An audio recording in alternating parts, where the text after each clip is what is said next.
Yo, what's going on, everybody? Welcome back to another episode of Charlie Mike, the podcast. As always, I'm your host, Raul, and your co-host is William. Yo, what's going on, y'all? Welcome to the Pearland Podcast Studio located just south of Houston, Texas. It's so good to be here. Man, hey, it's been busy, hasn't it? It has been. Bro, since you started making the calendar and started lining people is that up, what it is? it's been me, amazing. huh? It's been amazing. Hey, so whoever doesn't know, William does it all here. Yeah, okay. So if there's anything that looks amazing, it was done by William. And if it doesn't look good, it was done by Jelly. So She can't defend herself. Yeah. That's why I said it. Yeah. Yeah. Man, so how's everything going, bro? Hey, man, life is good. I'm blessed, brother. It's good to be back here and getting on the roll again, you know, like I was telling our guest here. Just that's kind of what got us, it's what got us started. When we first got into the studio, it's exactly what we were doing, getting guests in, paying homage to them, and just bringing you all out there a good value. I think as we continue to grow the studio, it's not that we forgot. It's just we kind of put it on the back burner. Yeah, you worry about everybody else first. We were both exactly, and that's a it's a strength and a curse. Yeah. You Right? know, you always want to over deliver for folks, and then, you know, we do. and you forget about yourself. Yeah, you're like, oh, dang it, man, we gotta make sure we do this. But that's our bread and butter. That's what we tell folks. You know, you come in and podcast with us because we podcast. Yeah. We podcast. We do this. You know, we want to help you do this. We want to help you grow. And if you're a vet out there and you're looking to start a podcast, man, there's a lot of great free resources out there. But hit us up. Let us know. You know, we're down to tell you everything that we've done wrong, but especially what we've done right. 100%. No, we do. we say it often. Yes, Yeah, sir. man. And we're not just smoking mirrors. Like, we've had folks call us and say, hey, what did I do? Let me tell you. Yeah. Got the stories. So if you have any questions, reach out to me at william@charliemikeleadership.com and I'll answer everything you got. Oh, was that the wrong email? No, that was a good email. Cool. I'll get you to the right people. Man, let's go ahead and introduce our guest. Go ahead, brother. Okay, I'm gonna tell you what. Well, I think I'm ready. we don't just bring anyone on the show. We have to find you interesting, and that's one thing that we find in our guests coming up. I think we've tried to link a few times, and we've actually who linked us? The Houston Chamber, The Veterans Chamber of Commerce. Houston yes. Veteran Chamber of Commerce. That's right. And our guest today is Lou. Lou, what branch were you in? Marine Corps. Marine Corps. Oh man.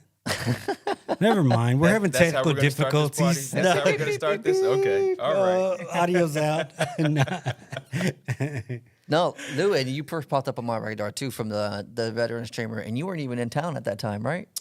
I was from New Jersey, Yeah, where you know, in case you didn't pick up from the accent, where we drink water. You Water. know? Yeah. That's my daughter sitting over there. Right? So, but yeah. So when my wife and I knew that we were going to be moving over here, eventually, I came a year in advance. So I got a small 1-bedroom apartment. Started networking, building my book of business, learning the lay of the land. Every weekend, I'd be driving somewhere, Galveston and Katy and Sugar Land, and just driving all around, learning things.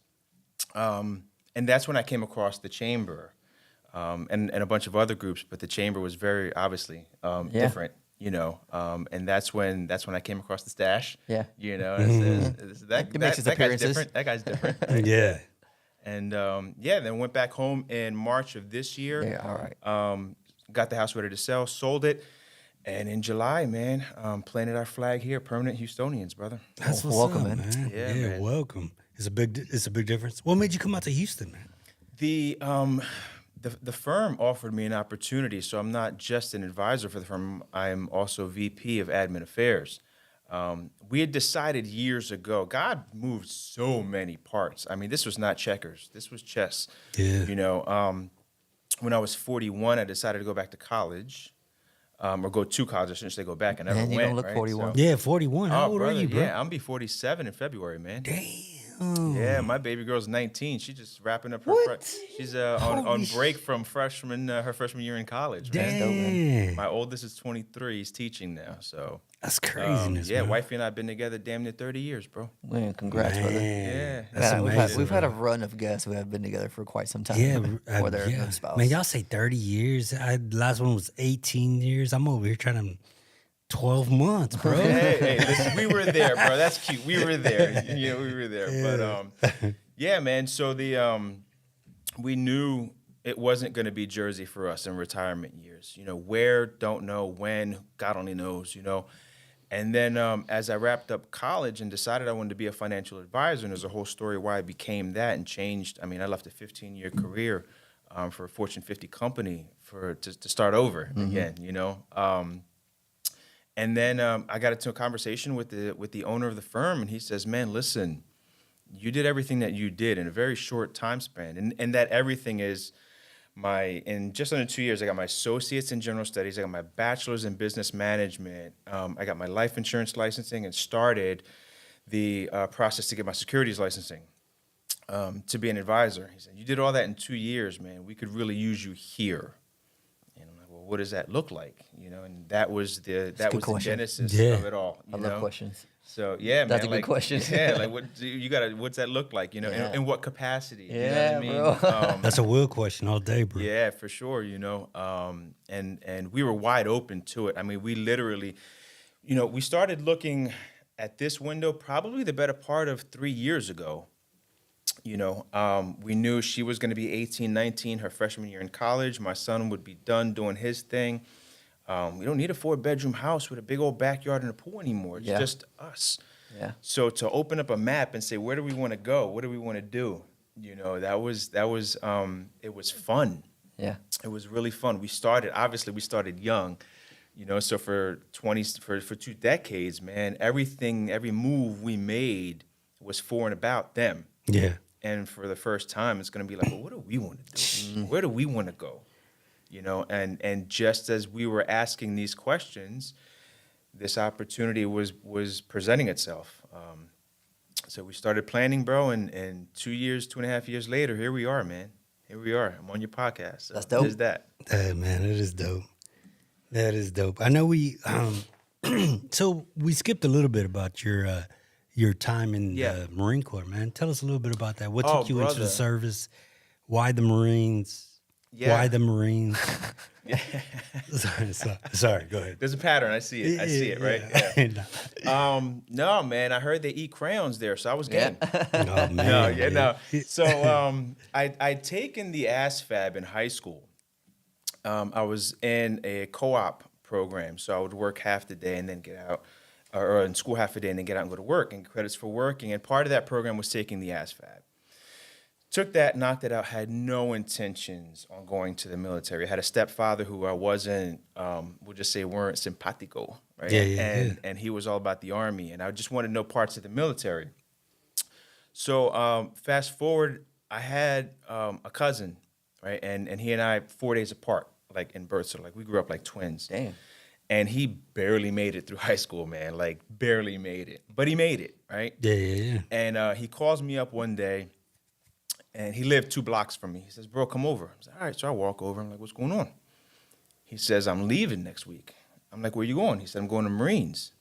I said, no, seriously, man, where you going? He's like, I'm going to Marines. I was like, you nuts? Like, have you ever seen Full Metal Jacket, bro? Like, what are you talking about? Hey, man, what year is this? This was 90. I went in 97. Damn. I went in 97, man. So he says, no, seriously, bro, I'm leaving next week. I said, if you do this, I will go down and I'll watch you graduate. He was like, all right. Sure as hell, he did it.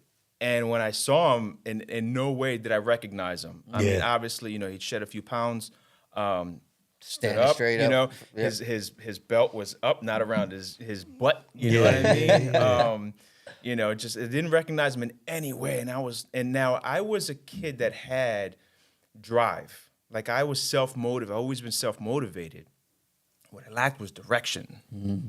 Like I didn't know where I was gonna go, what I was gonna do. I knew whatever it was, I was gonna do the hell out of it, but I didn't know what it was. And I'm like, damn, if the Marine Corps can do that for him, where do I sign? First thing Monday morning, I'm knocking on the recruiter's office. He said, how can I help you? I said, I want to be a Marine.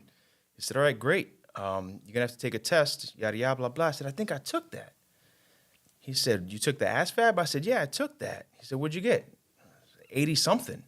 He was like, you can do whatever you want to do. I was like, all right, cool. He said, what do you want to do? I said, I want to be a Marine. He was like, but you have to have a job. He said, I want to cook. Right? Yeah, and that's what I want to make sure, right? Yeah. And he takes now to date it, right? He takes out this big ass book, man, and he thumbs through. He says, I need CFR. I said, what's that? He said, Crash Fire Rescue. Sounds fun. I'll do that. No clue. No what clue. it was, bro. None. I am in week 9, week 10 in boot camp. I asked my senior drill instructor what it was. He said, when planes crash and everybody runs away, you run in. I'm gonna be a firefighter? He said, you're gonna be a firefighter. Okay. Right? Best thing ever. Yeah. But unfortunately, man, you know, and this is, it wasn't really until I came here that I often talk about the Marine Corps, because my stint was a cup of coffee long. I got a medical discharge. Oh, wow. You know, so I was only in for 2.5 years. Well, you say only in, bro. You know, that's a good amount of time.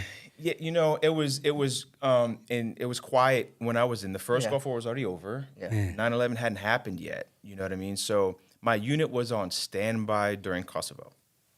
That was it. And there is no survivor's remorse or anything like that on my part, you know. But the guilt comes from, I got out of the Marine Corps so much more than I was able to give to it. You know what I mean? Like, I wasn't even able to. You're still giving to it, man. I am. You're And still giving to that's it. where the chamber comes into play, though, bro. You know, like, when I came across the chamber, I was like, all right, you know, I got to do some networking, and who better to network with than a bunch of vets, right? So I jump on the first call, and I'm like, bro, this is like the barracks. This is awesome.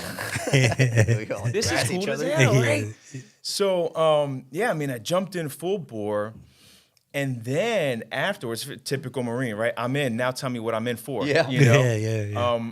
I saw what the chamber was all about. And I'm like, all right, man, how can I help? And President says, well, what can you do? Point the high nail. I'll hammer the hell out of it. What do you need help with? And this is when we were gearing up. We were at the tail end of getting ready for the expo. Yeah. We probably were about 3 weeks away, maybe. And he said, we need somebody to run registration, right? So when people are coming in, they got to register and sign up. All right, cool. So what's going on with it? He was like, nothing. We need somebody to do it. I was like, bro, we're expecting like 2,000 people. I was like, Hey, that sounds that's like a Dave answer. Yeah, man. I said, that sounds like a pretty high nail. All right, I'm in. Yeah. And they gave me a good crew, man. I gave them all the credit, lined them up. They hammered it. Everything was great.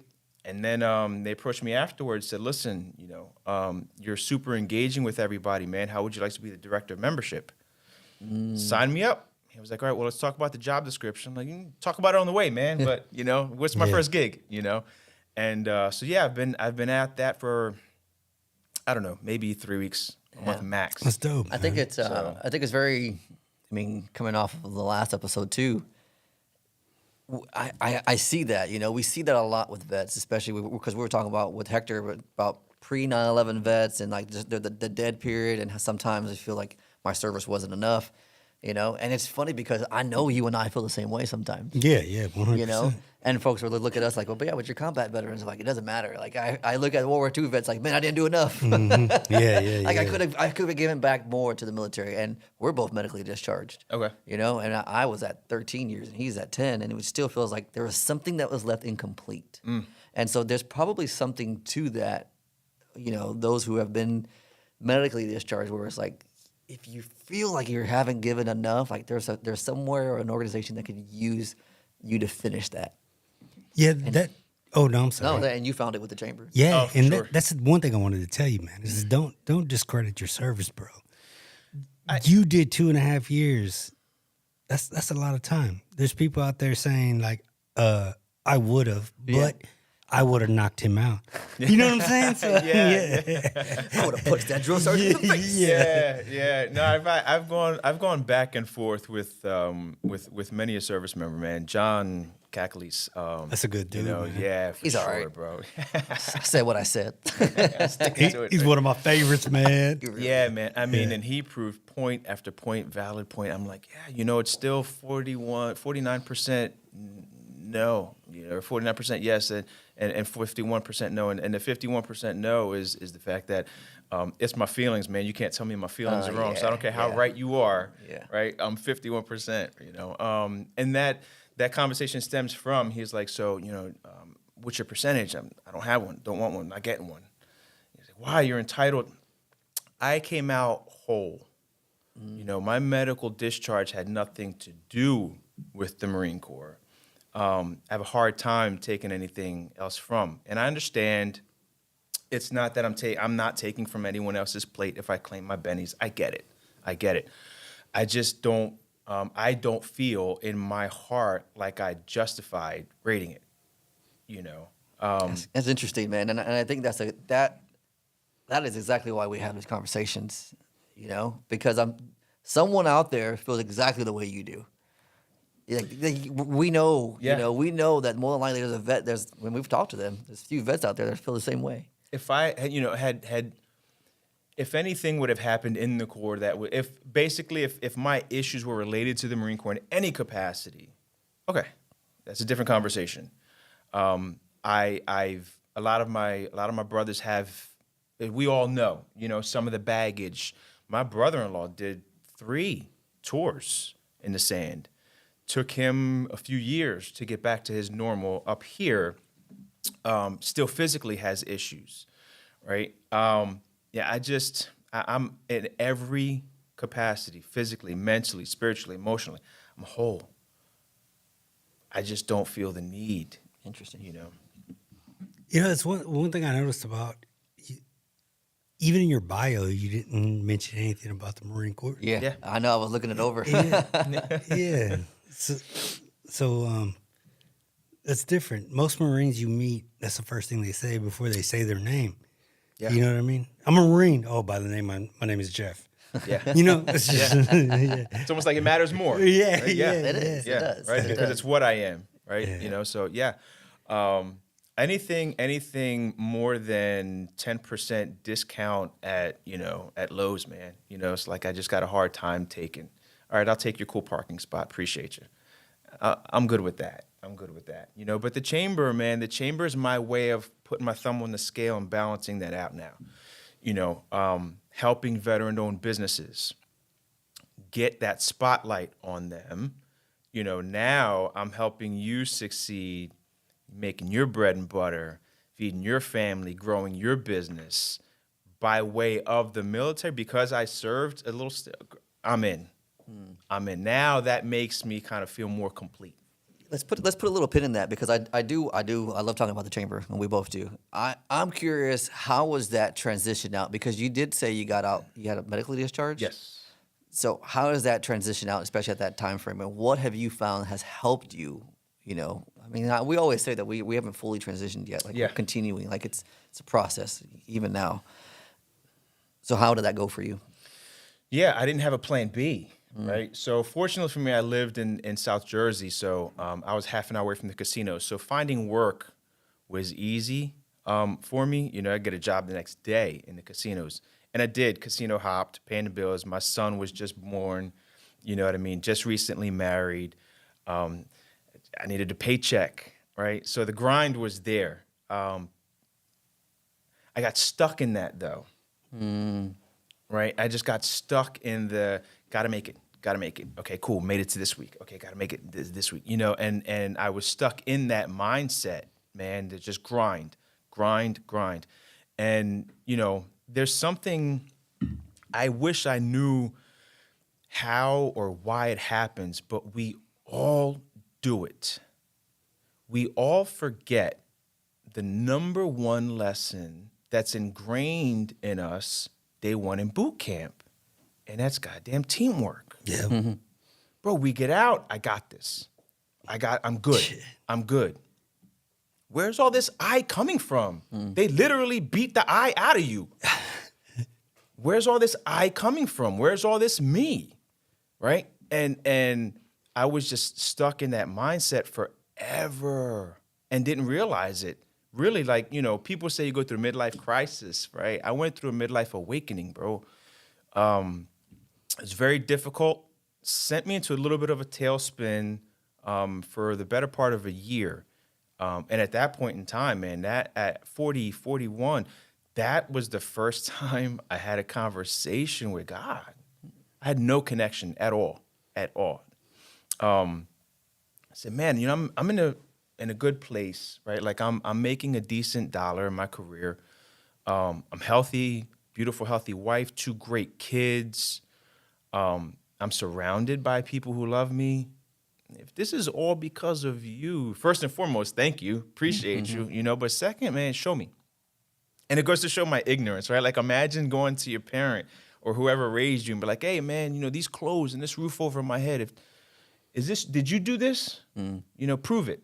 Prove it. Man, what? That would have been a real short conversation and a couple of lumps, but it just showed my ignorance, to ask the Father if this was him. And it took about 6 months, 8 months and showed me he did. And he put the ball in my court. I said, all right, it's time for me to start growing, man. I don't know where, I don't know how, but I'm going to start. And that's when I went to college. So, Damn. Man. It's a thing. So what brought on the realization of teamwork again? Was there a specific incident, or was it through one of your conversations where you're like, I'm not doing this alone. This isn't just me. And who was it that you reached out to? One of my best friends, who's actually my boss, who actually used to work for me. I used to run a Boys and Girls Club like 20 years ago. And I was unit director, and Quadir Williams goes by Q. He was the director of teen services and education there. So he was my right hand. And he now owns the firm that I'm the VP of. And there's no way on God's green earth that this would be possible, this being the whole transition from Jersey to Houston, without him guiding me through the licensing, making the arrangement. Listen, it all takes dollars, right? Mm-hmm. So a significant amount of money had to move in a lot of different ways to make this possible. It's my partner. That's my partner, right? And the things that we are trying to do from a financial perspective in Black and brown communities, that's just no way he can do it on his own, And our magic goes back to that Boys and Girls Club. The things that we were able to do. I didn't know anything about a Boys and Girls Club at all. Like I wasn't a club kid. Where I grew up, they didn't have that. We just played kickball in the streets. But he's a very electric, dynamic guy, right? So when they offered me the position, I was the director of teen services and education, and he was a supervisor there. And they said, we want you to be a unit director. I need him to have my old job then, because without him, I can't do this. And without the rest of the team, I can't do this, right? So that whole team leader aspect, that goes back to the core, right? Like who's the tip of the arrow? And then he's gonna get that shaft to the point where now he becomes the feathers and the team is doing their thing. I just had to put my team in the best position to succeed. And that has just been continuously. I left there somewhere else, and then eventually I ended up at a major company, corporation, same concept there. Let me build my team, let me train them, and let them loose. I feel like we were just having that conversation not too long ago about teamwork. Do you remember who we were having that conversation with? It was probably just me and you. No, maybe. It's an important factor that we need vets to realize is exactly that. We were made to be part of a team. We are able to run teams. Actually, I think it was at the Army Navy game when I was talking to my old soldier that was there, and his Bagley, and he's running a team at KW. No, I can't remember which builder he is, and he was like, it's just running 5 squads. That's how I treat it all. Any veteran that comes out can do this, and that's the thing that we all forget. Those soft skills that we're taught over and over again. The military is one of the premier leadership organizations there is. It's all built on leadership. If I can't influence you to go take this bullet or fight this fire, there's no point. and we do it in such a way that when we get out, we can do it again without the authority. And for some odd reason, man, it's like all of a sudden everybody's a damn sniper. We're just in the bush by ourselves. Like, Yeah. I don't understand how that happens. Guilty of it, obviously. And we were talking about that too just right now. Yeah. Yeah. How you get out of service and you feel like it's just you. Yeah. Yeah. And that's the others, man. And it's like, again, fortunately, I was, my wife was waiting for me to come out, and so I had something, I had someone, and I see brothers and sisters who don't, right? And that's a whole tailspin. Yeah. That could be, because now you're building walls that don't even need to be there, and that's going to lead to some dark places. You know what I mean? So if I can be someone's light, sign me up, put me in the game. You fit right in. Yeah, man. That's awesome, and I. So, to finish out that transition, do you feel like you found a good home here now? Like your transition never stops, right? So, do you feel like your transition out, all the times you move, have really made you have this transition successful to Houston? Yeah, I've learned that when I'm going through a hard time, it's either preparation for a storm that's coming, or a test, right? To prove that what I've gone through, I'm up for this now. So either way, knuckle up and go through it, right? I'm either built for this, I've been prepared for this, right? You've been putting me through things that have gotten me ready for this moment, so I'm ready to rock. Or this is preparation for something that's coming. Either way, it needs my undivided attention. So, what's the fastest way through a storm? Straight through it. Right. So let's go. And that is 100% Marine Corps right there. Like, go. You can bitch along the way, but keep going. Keep going. Yeah. I mean, in going back to your job title of fighting fires, I feel like that we don't ever know how it's going to affect us on the outside. Like, what is this actually going to teach us? Yeah. But for you to actually fight fires, when there's a major life incident, do you think that prepares you at all for what you're doing now? Yeah, it makes things so much smaller. Like, man, if I mess this up, all right, I can unscrew it. You mess up in a burn, your squad might be down one. You know what I mean? Like, there is no margin for error.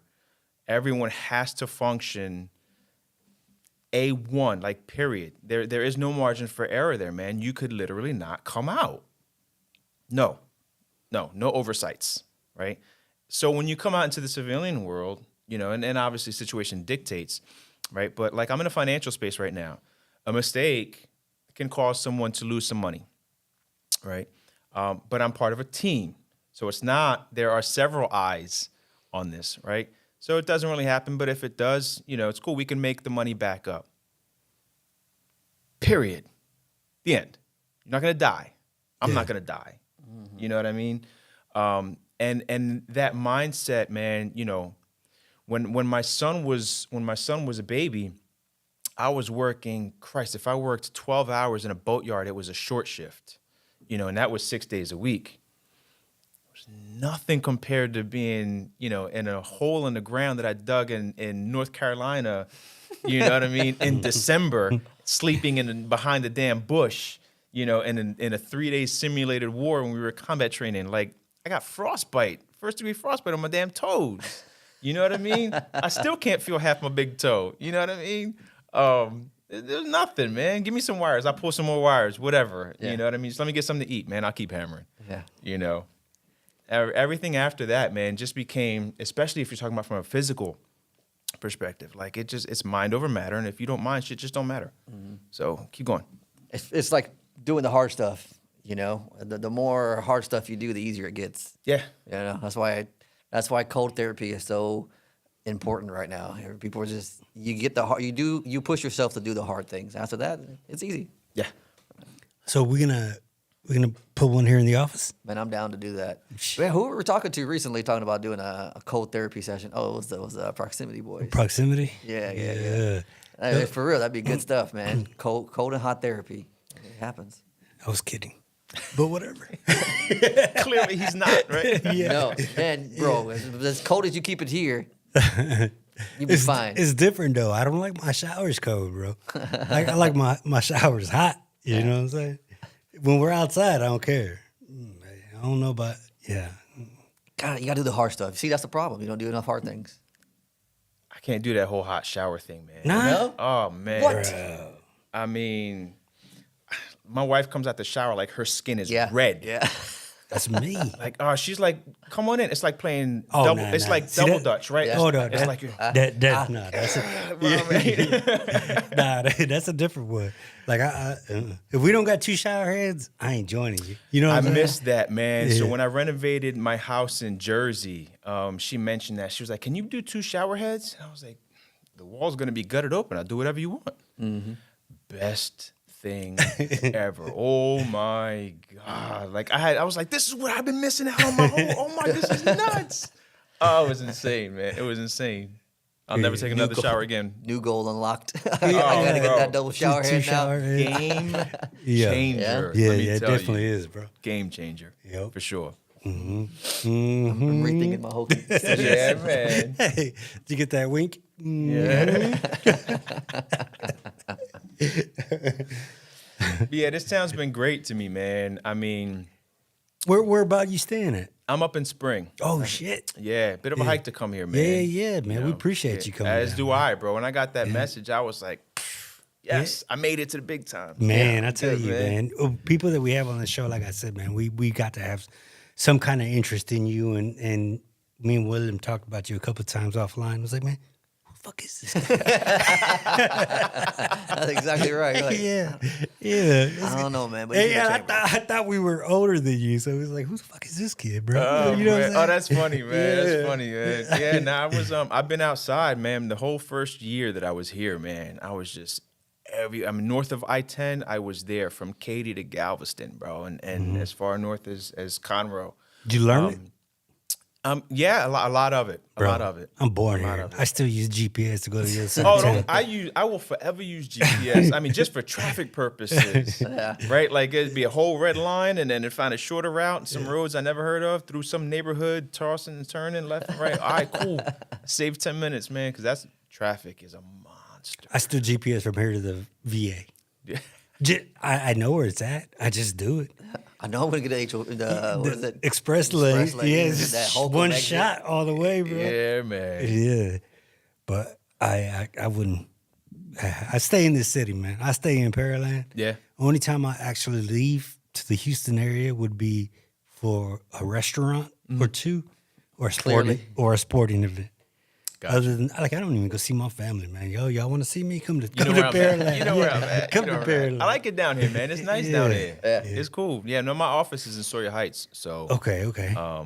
I go there maybe once a week, twice max. Yeah. The beauty of what I do, I can work remotely, so I'm home a lot. That's what's up, man. So tell me, what brought you into the financial industry? Yeah. You mentioned it a little bit. So when my son was getting ready for college, and at that time I hadn't even gone to college myself. So as far as I was concerned, like I'm doing this dad thing, right? Like my son's about to go to a major university right now. So we go into the administrator's office and we're doing the registration and we get to the financial part of it. And she goes, all right, so do you have any investments? It's rich people shit. I don't have any investments. What are you talking about? She was like, no 401k, 403b, 529. Like, listen, I don't know what these numbers I would have said, are. I'm from the South. What's right? up? Yeah. I have no idea what you're talking She's about. from Jersey, bro. Yeah, oh, my bad. South Jersey. Yeah. You know what I mean? Yeah, we do this. Yeah. So I don't have any of that stuff. No. I don't even $529. She was like, no, $529 is a college fund. I was like, college fund. It's up there with a trust fund. It's rich people stuff. No. I went in there, bro, and I was like higher than the highest high, right? And I left there. I was like, yo, I am losing. I am 40 years old. I don't know a damn thing other than how to make $1. And even worse, I'm raising my kids the same way. Right? Like I'm failing, bro. Yeah. So I go to, and I won't say the name of the company, but I walk into, a name we all recognize from a financial planning firm. And I'm like, listen, man, I need to learn about money. Now, mind you, I was making probably 90, 95K at the time. But I also built the lifestyle that was like kissing it. that. You know what I'm saying? So there wasn't much discretionary income at the end of the month. Go to a bank, tell me you want an IRA. Who's IRA and why don't I want to give IRA my money? Like, no, an IRA. Yeah. Well, can you teach me? He's like, no, it doesn't work that way. You got to have money. Okay. And that was a common theme. You got to have a minimum before they'll start talking to you, right? And I get it. They got to make money too, right? It's not a nonprofit, right? But can you steer me in a direction, bro? You know, other than just get an IRA, you know? So I found out afterwards that financial advisors, industry standard is a 1% commission, right? So they have like a $50,000 minimum, $100,000 minimum. I've heard as high as $1 million before. The smallest I've heard of is 10 grand. Never found one, but that's the smallest. And you have to have that either in cash or manageable assets, a 401k that you're rolling over, something for them to work with. So nobody would work with me. This is the same point in time where I'm like going through this. I haven't fulfilled what I'm supposed to be what I'm supposed to be doing, kind of a thing. And long story short, man, it was my spirit just screaming out, like, go, like, stop holding yourself back. Coincidentally, Q says, because I had troubled childhood, like we lived in an abandoned house for a couple of years, it was pretty rough. You ever think about going to a therapist? I'm like, what for? And he was like, just to go. And I was like, bro, I'm fine. Like all of my daddy issues, like I'm cool. Me and my father, we're like this now. We fixed everything. I was 21 when we fixed it. All the negative things that have happened to me growing up, I poured all that into the kids at the Boys and Girls Club. Like I was happy, And he says, and I still want to punch him in the face for this, but he says, don't you work out? I said, yeah, man, I do my little treadmill action, my little light weights, whatever. He was like, why? What's wrong with you? I said, nothing. I just want to stay. Son of a bitch. I see what you did. Yeah. All right, I'll find one. Touche. Yeah. Took me about 6 months, man, and I found a therapist, and man, she unlocked some shit in me. Long story short, everything that I'd gone through led me to living a super conservative, zero risk life. Yeah. Right? Like, we're cool. Everything is great. Don't move. Don't touch shit. You might break something. Everything is fine. Right? Yeah. So there was like no growth in my life. Right?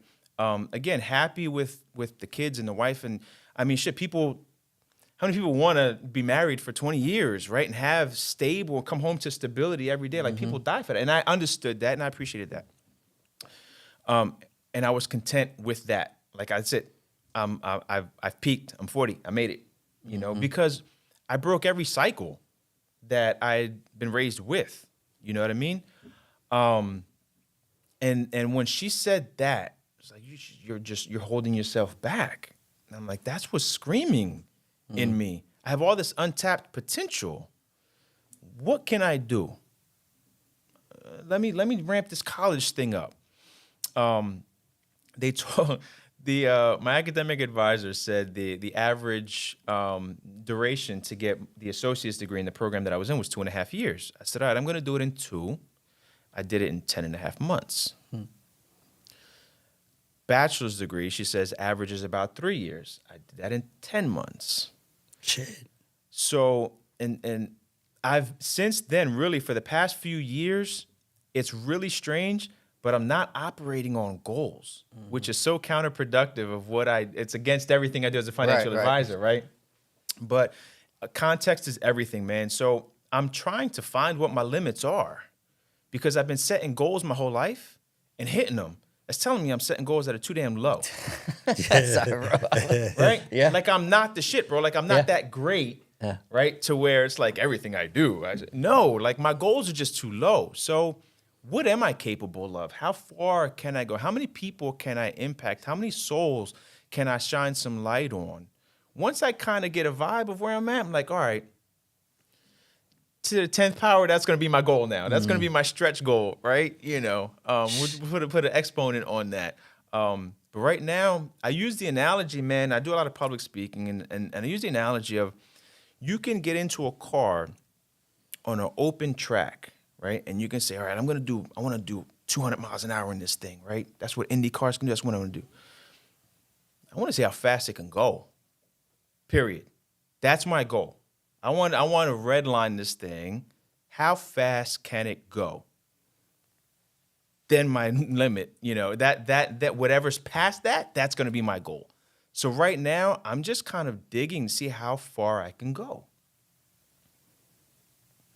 Shit. Calm down, Moana. Jeez. Yeah, damn. You gotta have kids that know that reference. Sorry, Raul. I have kids, but Well, I you don't gotta know have that. young kids. Yeah. How far will I go? Oh, is that? Anyways, Yeah. calm down. Whatever. No, man, I think that's amazing because we've said that before on the show. Like this is just the beginning, right?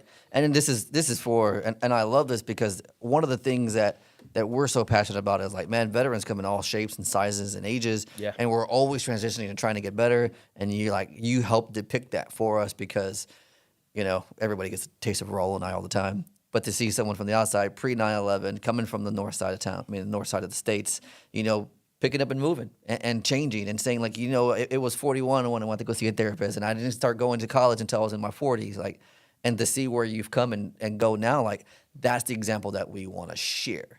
This is the kind of exposure we try to get everyone else to see, like, man, vets comes in all shapes and sizes, and your potential is not even unlocked yet. No matter where you're at, even for yourself, like, I can see you and like, man, you're not even unlocked yet. And you've only been here 6 months. Like, imagine what you'll be in the next 6 months. Exactly what you're saying. Like, you're gonna hit that red line, and then you're gonna be like, you know what, that red line ain't even my red line. Like, that's only first gear. That was red line for third gear. Yeah, exactly, Yeah. exactly. Like, it's time to shift again and figure out where we're going next. That's dope, man. It feels good. Yeah. I mean, I got asked so networking virtually. Met someone who runs a nonprofit in Atlanta. We sparked a conversation. He asked me to come on his podcast, went on there, talked about finances. But from a different perspective, like, nobody wants to sit there. I shouldn't say nobody, but I'm not even the type to want to sit there and just listen to investment talk. Yeah, the right? XOs. Yeah. Like, how does it impact your life, bro? You know what I mean? Like, I tell people I don't care about how much money you make. I care about what you want to do with the money that you do make. That's what matters to me, right? So we got to talking about a lot of things, and he was like, man, would you like to be on my board? I'm like, well, what does that look like? Yeah. He's like, well, when it comes to making big decisions for the nonprofit, you have a vote, you have a say. Sounds pretty cool, man. And the nonprofit's called Remand. It works, it's based out of Atlanta. And it's about helping Black men break cycles, right? And apply that accordingly. It doesn't matter where you are in life. Like, you can be a successful CEO and still have some stigmas and some things to break, right?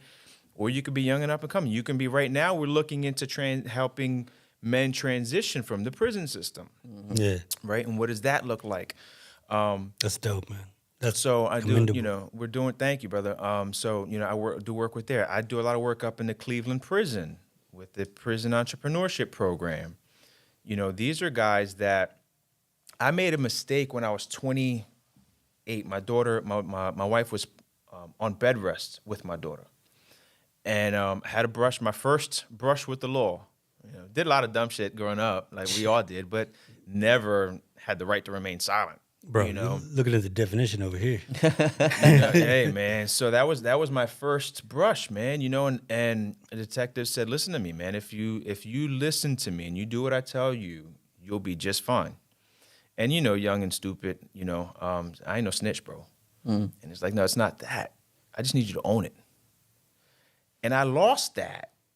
Like, somewhere in my life, like, I lost the sense of owning everything that I do. What I did. Right? Mine. This is. Yeah, like, I did it, and I'm like, that's all I got to do? And he was like, yeah. I was like, I remember how to do that. I can do that, and I did fast forward now, and I'm looking at these guys, and I'm working with these guys in the prison system. They didn't have that. Nobody was there to say, bro, stop, do what I tell you to do, and you'll be okay, right? So they landed where they are. They are what they are. They're owning what they've done, but now what? Now what, right? So if that's where I can touch their souls, that's where I'll be.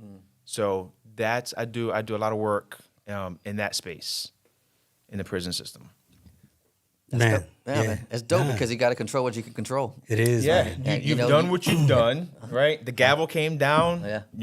and here you are. So, and I mean, we think about it all the time too, where it's like, don't judge us by what we did, just remember what I'm trying to do. Yeah, look at where I'm trying to go. Like, I got it, I messed up. Yeah, now, that phrase, now what? That question is so simple, right? Now what? And I use that all the time, whether it's great or my situation's horrible. Now what, right? Because what that does, bro, you hit the lottery, right? Millions of dollars. Okay, cool, congrats. Now what? Because you'll lose it, Yeah. right? You flat on your ass in the gutter. Okay, now what? Now what? Right? Because now what? When you ask yourself, now what? It forces you to continue to move. You can't be stagnant. You got to answer the question. Direct question, direct answer. Now what? All right, now I got to do X, Y, and Z. All right, so how do you do X? We'll get to Y and Z, but how do you do X? Well, I got to do this first step first. Okay, let's do that first step. And it will keep you moving. If you consistently ask yourself, now what? You'll never be stagnant a day in your life, bro. So now what? Shit, Charlie Mike, baby. Continue. Yeah. No, man, it's powerful stuff, And this is for you listening anywhere, There's so much that you can do, And having big goals and dreams is great, but let's take X at a time. What's the next step? What's my best next step? What's the one thing that I One can bite do? at a time, bro. Yeah. Right? It's how you eat the elephant, right? And there's so many resources. Like, I keep going back to that because I'm trying to think of who's listening to this, and that's the veterans. Like, if you just look at our guest Lou here and where he started and what he's doing now, there's nothing to say that you can't do that too. You can change at any moment. You just have to own it and then put in the work. Because if you're looking to invest, or if you're looking, you have a kid that's getting ready to we'll put Lou's information down, and you can contact him, and more than likely he'll answer the phone and be like, "This is where you got to start. This is what we got to do." And oftentimes that's what it takes, is just that conversation to be like, "Hey, this is what you got to do next." Yeah, I mean, you just have to ask the question. Don't look at something, right? You see someone with nice car, nice house, vacations. Don't say must be nice. Yeah. Ask them how. Yeah, because they yeah. might answer. Right? They might answer the damn question, and then you'll know how. And now the onus is on you. But until you ask, there's no ownership. I don't like that question. Must be, when people say must Oh, be. yeah, must be nice. Oh, man, you got a nice studio here, man. This must be nice. Worked my ass off to get this studio. You see all these cameras? bro, y'all didn't see when we started in the closet. Like, you know what I mean? Y'all Right. yeah. Oh, man, must be nice, man. You got 1,000 subscribers and this, and that. It must be nice, man. Yeah, it is. You want to know how? Yeah. I can teach you. Do you want to learn? Or do you want to just sit back? Right? Ask the question.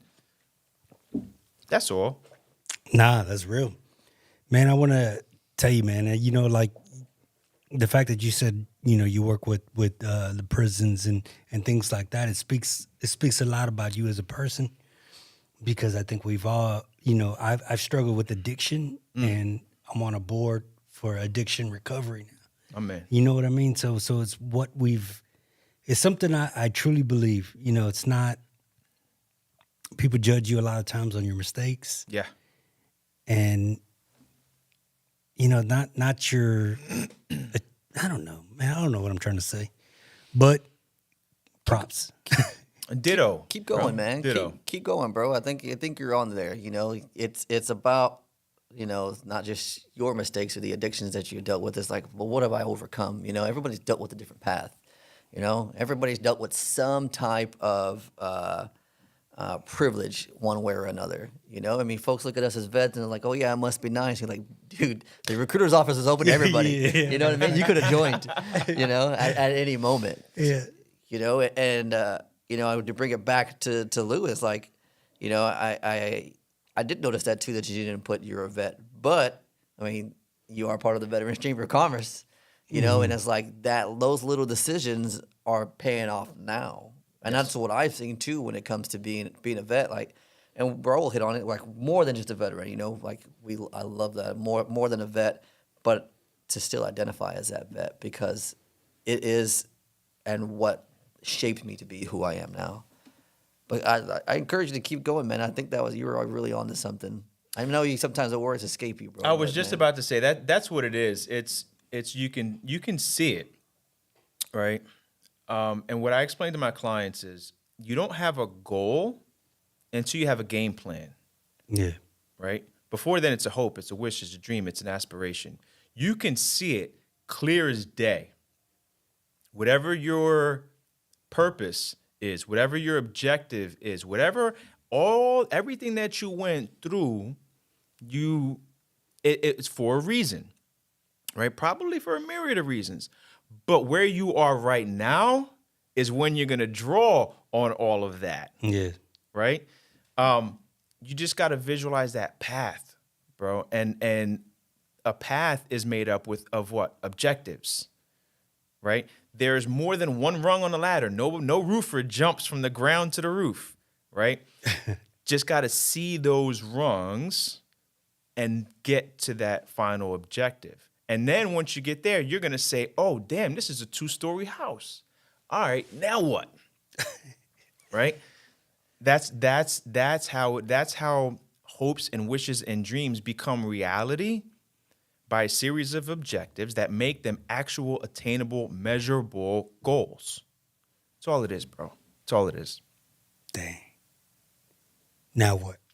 Now what? Yeah. Apply accordingly, bro. Yeah. Whether you're talking finances, whether you're talking life, doesn't matter. Doesn't That's matter. what's up, man. I'm dope, man. I'm glad you came in today, man. I appreciate you, brother. William, I know if people are struggling with something. Yeah. If you're out there, you're struggling, don't forget the number is 988. You can press 1 if you're a military veteran, or you can text the number at 988. We're huge advocates for it. We all go through tough times. The number is there for a reason. You're worth fighting for, and you're strong on the problems that face you. Well, what you got? Any closing comments, call to action, anything along those lines? So before my bad. No, you're good, bro. I always say 2 things. First, thank you for your time. We really appreciate you making the time and being here and being present, and with all the things that are going on to really clear out your calendar for us. We really appreciate that. So, how can someone follow along with you? What are some ways they can stay in contact? Yeah, super, super active on social media, and on Facebook primarily. 3 accounts. Yeah, I know. Damn. It's nuts, bro. So I've got my personal account, and I'm always throwing out things there. I might be talking about life insurance, might be talking about finances, might be talking whatever, in addition to all of my personal stuff that I put out there. So that's Lou Rosado Jr. And then I have my business one, which is strictly investment related or insurance related.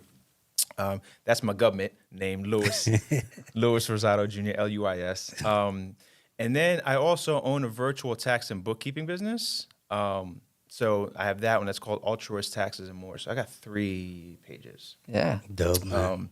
But it's, I mostly get hit up from perfect strangers on my personal one. Yep. I get DMs all the time. Yep. Sometimes it's financially related, sometimes it's not, because of the content that I put out there. If something's on my heart, I'm gonna let it out, right? Yeah. So I might be on my treadmill, man, and have a thought, and I'm gonna prop up my phone while I'm on the treadmill. I'll speak my piece. I feel better. If it gets 1 like, cool. That's 1 person who saw it. If it gets 1 million, great. That's fine too. It's gonna touch who it's supposed to touch. And I've got 1 client, never met her before, but she saw something I put out there, speaking to single moms about finances, right? Because that's what led to our situation. My mom really didn't know anything about finances when her and my father divorced, and we lost everything. Sheriff put a padlock on the house and everything.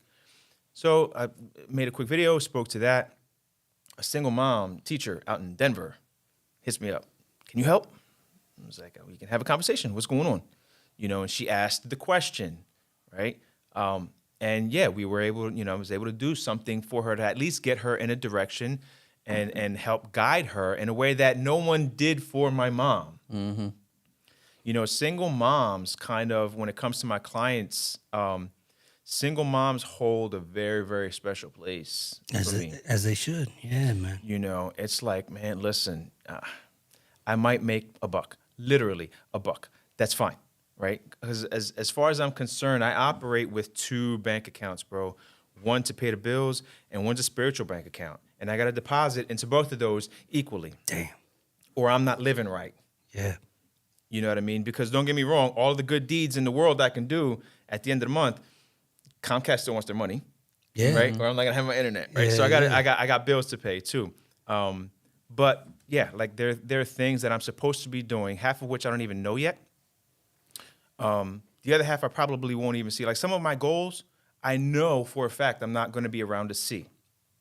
When I work with some of my clients, they don't even have kids, and I'm like, one day you're gonna have a kid, and that kid's gonna have a kid, and they're not gonna know anything about your struggles right now.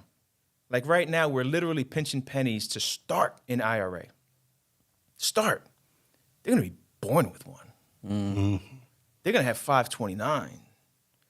They're not going to have to worry about student loans. All these things that you can barely even speak on is going to be dinner table conversations. And I'm not going to be around to see that. Yeah. Right?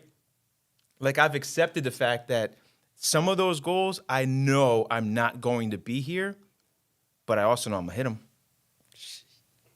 because I'm putting in the work. Because I'm putting in the work. Goes back to that start the ripple, bro. That's it. You got to be the ripple starter. Bro, I'm gonna use the 2 bank accounts joint. That was dope. That boy there, he dropping jewels, man. And you were here for the previous interview, so my last question, is Charlie Mike means continue mission. So what does that term Charlie Mike mean to you?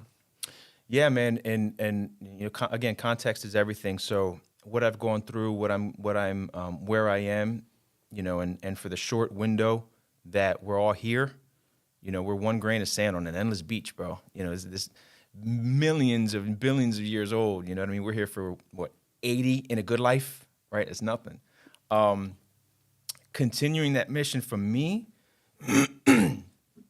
looks like a little black kid, little brown kid that doesn't know the struggles that financial illiteracy bring, right? Because that's what I grew up around, right? That cheese that doesn't melt that you got from the government that just gets greasy when you nuke it, right? Yeah. Spam. I still miss that shit though. Oh, God bless your soul, bro. My throat closes up thinking about it, man. Hell, bro, you get me on a Spanish sandwich any day. I can't do it. I can't do it anymore. That, man, and Chef Boyardee and Campbell soup, man. Like, though I know the more platforms that God gives me to speak on, the greater my reach becomes to touch more souls, to make a bigger difference, to continue that ripple effect. Damn. I got chills when we were talking about that, bro. So I really appreciate your time, man. I really do. Appreciate you guys reaching out, man. I'm telling you, I got excited. When I got that direct message, I was like, I made it. Mama, I'm here. I'm here. Welcome. Welcome. So the best way for anybody to reach you is social media? Yeah, just DM me, man. My Facebook is wide open. Shoot me a DM if you have any. The biggest thing, man, I try to fight is assumption. People assume so much in finances. Oh, life insurance is too expensive. How much is it? Oh, man, rich people got that stuff. Well, let's run a quote. Yeah. Right? You could be right. You could be wrong. I can't tell you how many times I've run a quote, and they're like, that's it? Yeah, that's it. How much do I need to start an IRA? Can you afford $25 a month? Let's open the account, right? You may not die a millionaire, but but your son might. Yeah. And your grandson definitely will. Right? Gotta ask the questions, gotta start. Gotta start, man. And I love answering questions because worst case scenario, and I have these consultations all the time where it's like, listen, right now, bro, I'm an expense to you, right? So you're not gonna hire me. But here's a list of things I need you to do. If you do all of this in 6 months to a year, you're gonna be in a whole different position. Then you're gonna hire me, right? Do this. Call me if you have any questions. If anything changes, call me. I'm here. I love answering questions because nobody would do it for me. I heard that. Nobody would do it for me. So now I'm in a place, and I'm sorry, I can just get on my soapbox. No, with you this, good, but now, like, because I've worked to get here, so now I'm in a place where I can do it. So I look at other advisors, and I listen, you don't want to do it, that's fine. God bless you. Go do what you got to do, man. You know, but do me a favor, move out of my way. Yeah. Because I got something to do. You heard it. Get out of the way. Yeah, man. Dang. That was a dope episode, man. I appreciate it, man. Dropping jewels and stuff. Hey. Old habits, brother. Yeah, I know. As always, man, if you haven't checked out my man William on all his social media platforms, be sure to do that. That's TikTok, IG, Facebook, Instagram, at Mustache Wisdom. I think he's got a feet finder too. But as always, we appreciate it. And be sure to check out Charlie Mike Military Apparel because that's what makes this possible. As always, thank you. And Charlie Mike. Yo, what's going on, everybody? It is me, Soldier Hardwood, Redcon One Music Group, and thank you for listening to Charlie Mike, the podcast. Yay!